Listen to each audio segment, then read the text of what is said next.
Hello, welcome to Julia's Poetry by Candlelight. This is a poem which I didn't know and hadn't heard of until a dear friend of mine, Louise Ellington, requested it and asked me to read it, so I'm reading it.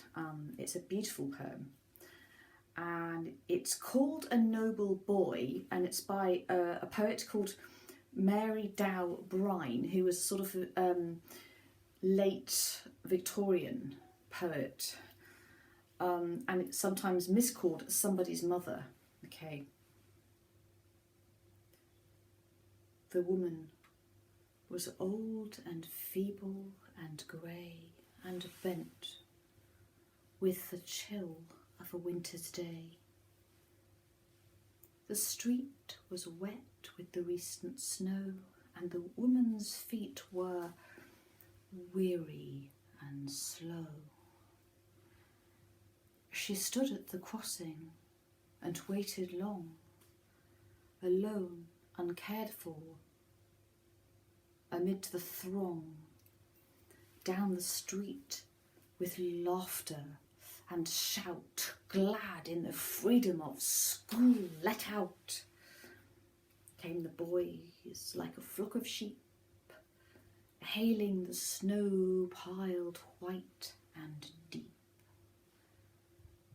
Past the woman, so old and grey, hastened the children on their way, nor offered a helping hand to her, so meek, so timid, afraid to stir. At last came one of the merry troop, the gayest boy of all the group. He paused beside her and whispered low, "I'll help you across, if you want to go." He guided the trembling feet along, proud that his own were firm and strong. Then,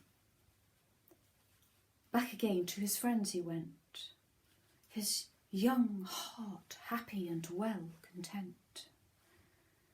She's somebody's mother, boys, you know, although she is old and poor and slow. And I hope some fellow will lend a hand to help my mother, you understand?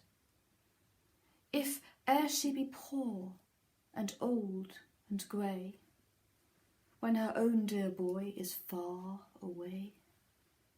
And somebody's mother bowed her head in her home that night, and the prayer she said was, "God be kind to the noble boy who is somebody's son and pride and joy." Thank you for listening.